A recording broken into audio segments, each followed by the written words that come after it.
Hi, my name is Trevor Ellis. This is my speech final research project interview. I'm here with my friend Joel Dabasky, and we're going to get right into it. So the research topic that I chose was question number 12. Describe any barriers to communication that you may have experienced due to intercultural differences. So my very first question, Joel, you're very well traveled. I went to school in Boston. Also went to school in Idaho. Traveled around a lot for work, and you know people from all different types of walks of life. And I thought you were a very qualified person to ask on this matter. As a person, appreciate it. As a person from a mixed race background, do you feel like it provides any insight on how to communicate with different cultures?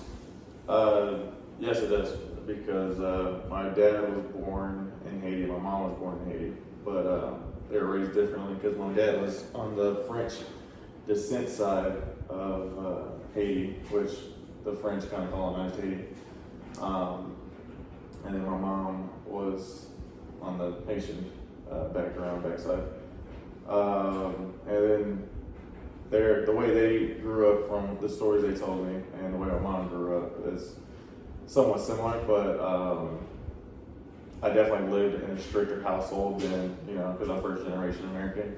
So it kind of stood out how my parents were raised versus how I was raised. And I know my peers around me, for example, their curfew was like 11, 12.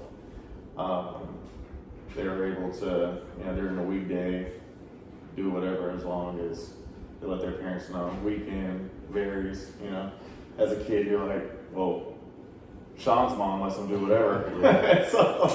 But my curfew was definitely like 9 o'clock. Once the lights come on, my butt needs to be in the house. And so disciplinary actions were different as well, as far as like, you better getting A's, some B's, definitely no C's, or there will be consequences. And I've been grounded, but as a person that grew up in a pretty strict household with parents that grew up in a different country, it's definitely It's different. the belt to the back type of thing. But especially here in Austin, where you have Mexican culture, African American culture, and Caucasian culture, or American culture, whatever. Yeah. So it's a lot of different stuff going on. For sure. My second question: what are some difficulties you face while dealing with different cultures that I just described in your personal life? So in Austin, Hispanic culture is definitely like more dominant here than in other parts of the U.S. that I've realized. And so with that, you can see like the Hispanic culture is like really a close knit like community, and like they don't. I know it's really frowned upon to be living at home with your parents, but there's so many benefits to that, to where it's like the culture of like, make sure after college, like you find a job, you save up money so you can buy a house or a car, you're working, and you're providing for your family and stuff like that. The American culture is like, 18, you should be out the house. Right? That's like, what are you doing back home? Like, why are you living with your parents? Like, it's kind of frowned upon.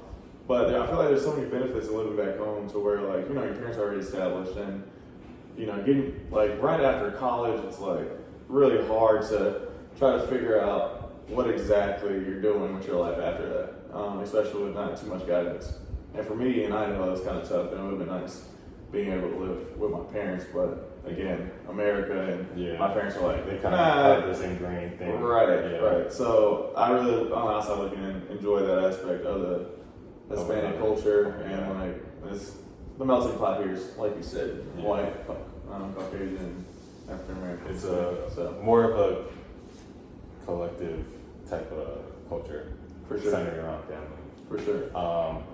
Expanding on that, have you faced any difficulties in your professional life with the same thing? Difficulties, I would say. Or any insights? Insights, I think the way people communicate, I try to switch over to more of a personal level, because like I said, I work in San Antonio, and so that's probably like 60%, 70% Hispanic city.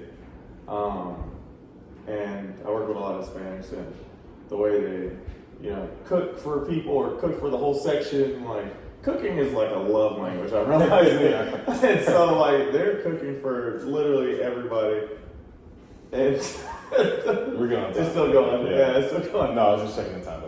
Oh, okay. Am I talking too much? No, you're okay. Okay. Perfect.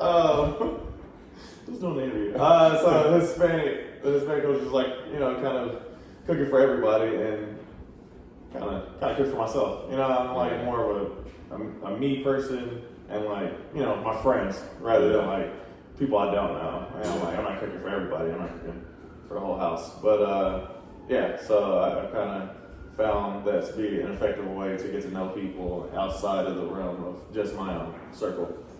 Yeah, and I guess that's a way to kind of fit into, like, because that's something that the Hispanic